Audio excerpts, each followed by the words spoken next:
شادی کی پہلی رات جب دولہا اپنے دلہن کے کمرے میں داخل ہوا وہ اس کے قریب جا کر بیٹھ گیا۔ دولہا جیسے ہی دلہن کے قریب جا کر بیٹھا دلہن کہنے لگی، خبردار مجھے ہاتھ لگانے کی کوشش مت کرنا، اور ہاں میرے قریب بھی مت آنا، یہ زبردستی کی شادی ہے، میں کسی اور سے محبت کرتی ہوں، اور سنو تم کبھی بھی مجھے حاصل نہیں کر سکو گے اور نہ کبھی میں تم سے پیار کر سکوں گی۔ اپنی پہلی رات کی دلہن کی زبان سے یہ باتیں سن کر دولہا بڑا پریشان ہوا۔ اس کی کچھ بھی سمجھ میں نہیں آ رہا تھا کہ آخر میرے ساتھ اتنا بڑا دھوکہ کیسے ہو گیا۔ وہ بستر سے اٹھا، مصلی بچھا کر نفل نماز کی نیت کر کے کھڑا ہو جاتا ہے۔ اس نے نفل نماز ادا کی، اس کے بعد اللہ کا ذکر کیا۔ ذکر سے فارغ ہونے کے بعد اپنے ہاتھوں کو دعا کے لیے اٹھا کر اللہ کی بارگاہ میں یوں عرض کرتا ہے، مولا تو نے مجھے اتنی بڑی آزمائش میں کیوں ڈال دیا؟ میں تیرا کمزور سا بندہ ہوں، میں اس امتحان کے لائق نہیں ہوں۔ مجھے اس بات کا ڈر تھا کہ اگر خاندان والوں کو، پڑوسیوں کو، رشتہ داروں کو، دوست احباب کو ان باتوں کے بارے میں پتا چلا تو میری عزت کا تو جلوس ہی نکل جائے گا۔ میں مڈل کلاس فیملی سے تعلق رکھتا ہوں اور ہمارے یہاں پر لوگ انتظار کرتے ہیں، اس طرح کی باتیں اگر معلوم پڑ جائیں تو لوگ عزت کا جنازہ نکال دیتے ہیں۔ ایک بار دل میں خیال آیا، زبردستی کرتا ہوں، میرے نکاح میں ہے، کوئی گناہ تو نہیں ہوگا، لیکن میرے دل نے گوارا نہ کیا۔ پھر میں نے سوچا کہ چلو بات کرتا ہوں، لیکن میرا دل یہ بھی نہ مانا۔ میں یہ سوچ رہا تھا اگر صبح وہ اپنے گھر جانے کے بعد پلٹ کر نہ آئی تو پھر میری عزت کا کیا ہوگا؟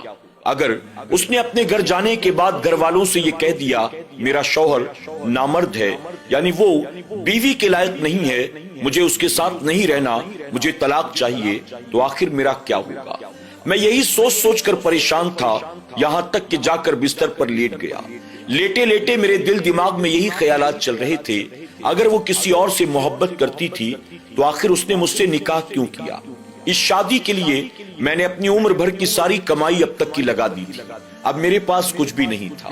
اپنے گھر والوں سے نہ کہہ سکی، کم سے کم مجھ سے کہہ دیتی، ہمارا نکاح تو نہ ہوتا، میری زندگی تباہ ہونے سے بچ جاتی۔ یہی سب کچھ سوچتے سوچتے نہ جانے کب میری آنکھ لگ گئی۔ صبح جب میری آنکھ کھلی تو وہ بستر پر موجود نہیں تھی، پتا چلا کہ وہ اپنے مائکے جا چکی۔ ہم دونوں کے درمیان کوئی بات چیت نہ ہوئی۔ 3 دن کا عرصہ گزر گیا، دونوں طرف سے کوئی ہلچل نہ ہوئی۔ 3 دن کے بعد میری ساس کا یعنی میری بیوی کی والدہ کا فون آیا۔ انہوں نے کہا، بیٹا اپنی دلہن کو لینے نہیں آئے؟ جب انہوں نے یہ کہا تو میں اپنی بیوی کو لینے کے لیے چلا گیا۔ وہ چپ چاپ میرے ساتھ واپس میرے گھر آ گئی۔ وہ میرے گھر میں تو تھی لیکن ہم دونوں ایک دوسرے کے لیے اجنبی تھے۔ وہ اپنے سارے کام خود کرتی، میں اپنے سارے کام خود کرتا۔ ہم دونوں دنیا والوں کے لیے ایک ہی گھر میں ایک چھت کے نیچے میاں بیوی بن کر رہتے تھے، لیکن ہم دونوں کے میاں بیوی والے کوئی تعلقات نہ تھے۔ اللہ اکبر۔ وہ شخص بیان کرتا ہے، میں جب کام پر سے واپس آتا تو میں دیکھتا میری بیوی گھنٹوں کسی کے ساتھ موبائل پر بات کرتی تھی۔ میں نے کئی بار سوچا کہ میں اس سے پوچھوں کہ تم کس سے بات کرتی ہو، لیکن میری ہمت نہ ہوئی۔ وہ روزانہ کئی گھنٹوں تک میری غیر موجودگی میں موبائل پر باتیں کرتی۔ اس کے بعد تو وہ دن بھی آیا جب میرے سامنے اس نے موبائل پر بات چیت کرنی شروع کر دی۔ ایک دن میں نے اس سے کہا، تم کیا طلاق چاہتی ہو؟ اس نے کہا نہیں۔ اس طرح سے 5 ماہ کا عرصہ گزر گیا۔ میں دن بھر کا تھکا ماندہ باہر سے کھانا کھا کر رات کو گھر واپس آتا۔ جب بھی گھر آتا وہ موبائل پر کسی سے گھنٹوں باتیں کیا کرتی تھی، لیکن میں نے اس سے کبھی پوچھنا ضروری نہیں سمجھا۔ ایک رات وہ مجھ سے کہنے لگی، ایک بات کہوں؟ میں نے کہا بولو۔ اس نے کہا، کیا مجھے دیکھ کر تمہیں میری طلب نہیں ہوتی؟ تو میں نے اس سے کہا، شادی سے پہلے بھی میرا اپنے اوپر کنٹرول تھا، تمہیں کیا لگتا ہے کیا اب میں کنٹرول نہیں کر سکتا ہوں؟ میرے اس جواب کو سن کر وہ خاموش رہی، لیکن اس رات معاملہ کچھ اور تھا۔ جب میں رات سو رہا تھا اچانک میرے فون کی گھنٹی بجی۔ میں نے اٹھا کر دیکھا تو میرے دوست کا فون تھا۔ میرا دوست مجھ سے کہہ رہا تھا اس وقت تمہاری بیوی فلاں ہوٹل میں کسی غیر مرد کے ساتھ بیٹھی ہوئی ہے۔ پہلے تو مجھے اپنے دوست کی بات پر یقین نہ ہوا، پھر میں نے اٹھ کر اپنی بیوی کو گھر بھر میں تلاش کیا، وہ گھر پر موجود نہیں تھی۔ مجھے یقین ہو گیا میرا دوست جو کہتا ہے بات بالکل صحیح ہے۔ غصے میں میرا دماغ کھول رہا تھا۔ اب میں اپنی بیوی کو تلاش کرنے کے لیے نکلا۔ میں نے اب تک اس کی بہت عزت رکھی، میں نے آج تک کسی کو اس کے بارے میں کچھ بھی نہیں بتایا، لیکن اس نے میری عزت نہ رکھی اور وہ کسی غیر سے ملنے کے لیے میری موجودگی میں ہوٹل تک آ گئی۔ اللہ اکبر! میں نے بہت صبر و ضبط سے کام لیا۔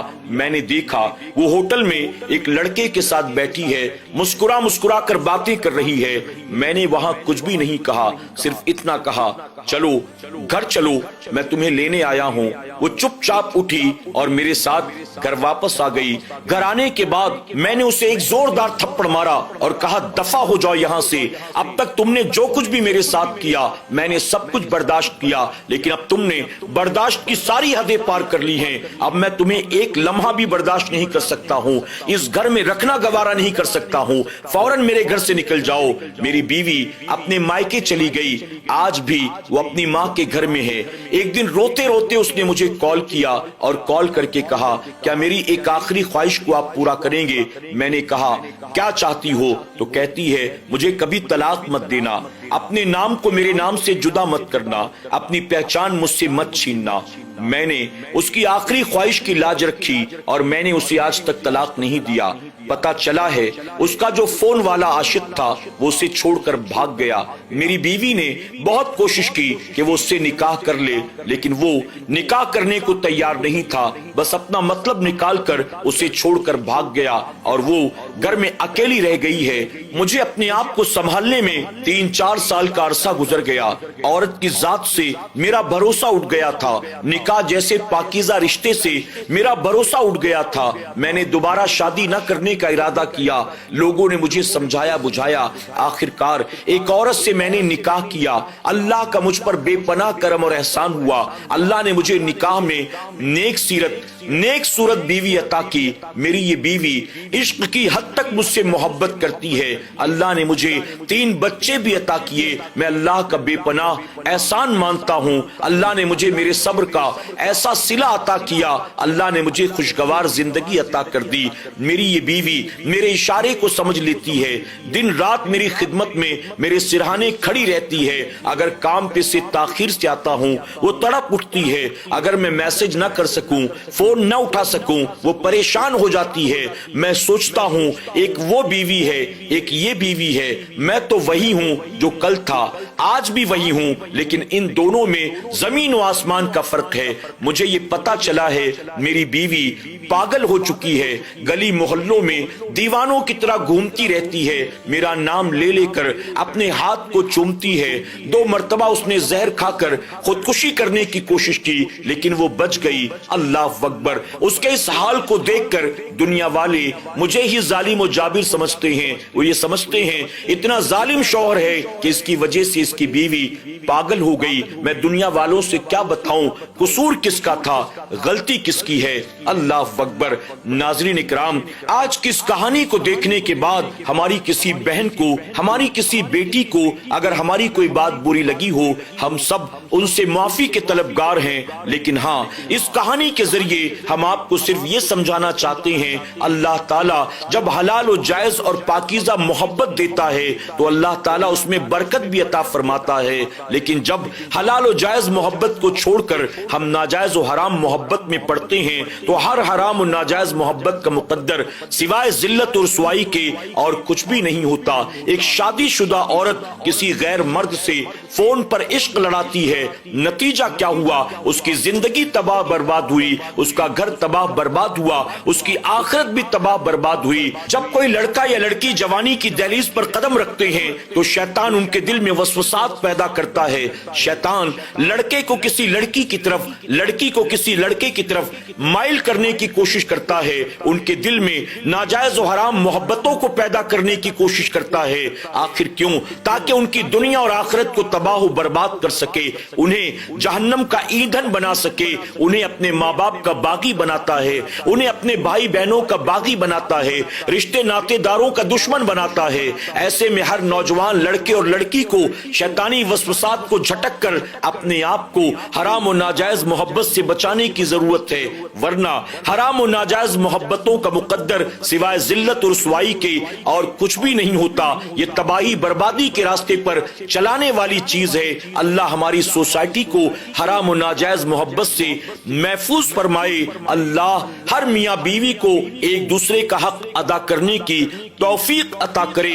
یاد رکھیں، میاں بیوی کے درمیان جو محبت ہوتی ہے یہ حلال و جائز محبت ہوتی ہے، اور اس محبت کے صلے میں اللہ دنیا میں خوشیاں عطا کرتا ہے اور جنت میں دونوں کو ایک دوسرے کا قرب عطا فرماتا ہے۔ اور اگر حرام و ناجائز محبتیں پیدا ہو جائیں تو نتیجہ گھر تباہ برباد ہوتے ہیں، زندگیاں تباہ برباد ہوتی ہیں، آخرت تباہ برباد ہوتی ہے۔ اللہ ہماری سوسائٹی کو حرام و ناجائز محبت سے بچائے اور ایک دوسرے کو اللہ جائز طریقے سے پیار کرنے، پیار بانٹنے کی، ایک دوسرے کا حق ادا کرنے کی توفیق عطا فرمائے۔